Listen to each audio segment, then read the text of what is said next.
Russia in Bible prophecy, role in the biblical end times. I'm absolutely buzzing with excitement today, folks. We're diving deep into the world of biblical prophecies and uncovering the mysterious role that Russia may play in the grand scheme of things. If you're like me and fascinated by the secrets hidden within ancient scriptures, then buckle up, because this is going to be a wild ride.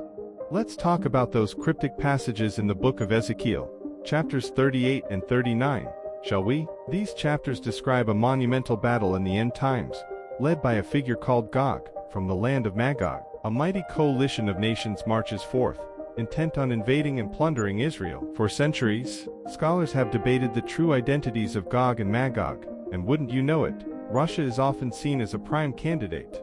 Why all the focus on Russia, you might ask? Well, there are a few intriguing clues scattered through the text. Think of Magog as a geographical area. Now, some experts believe that in Ezekiel's day, Magog referred to the vast lands north of Israel, encompassing parts of modern-day Russia. The prophet also mentions other nations named Meshech and Tubal, which some historians link to ancient cities or regions within Russia's historical sphere of influence.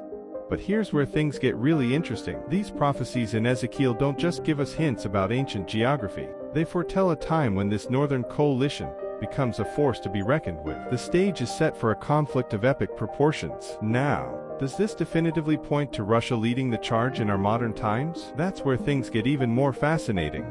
Throughout history, Russia has undeniably held a position of power, a vast nation with a complex political landscape and a formidable military presence. Remember the Cold War era, the tensions, the nuclear arms race. Some believe these historical events foreshadow the kind of aggression we see hinted at in the prophecies. It raises a chilling question.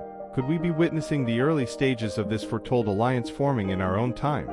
Now, before we get too carried away, it's important to remember that biblical prophecies are often layered with symbolism. They're not always meant to be taken literally, word for word. There could be multiple interpretations and fulfillments throughout history, but the possibility of Russia having a significant role in end-time scenarios is an idea that's been pondered by theologians and scholars for ages.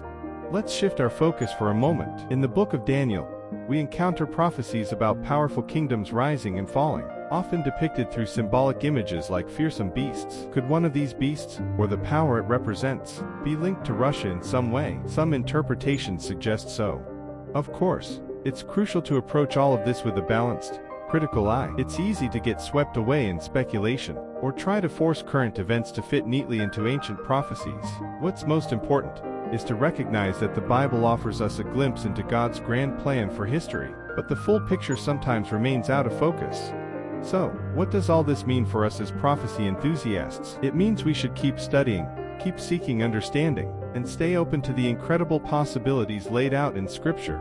Russia's role in the biblical narrative, whether literal or symbolic, sparks a captivating conversation that has echoed through the ages. While the future may be uncertain, one thing is for sure. The Bible reminds us that ultimately, God is in control of history, and His purposes will prevail.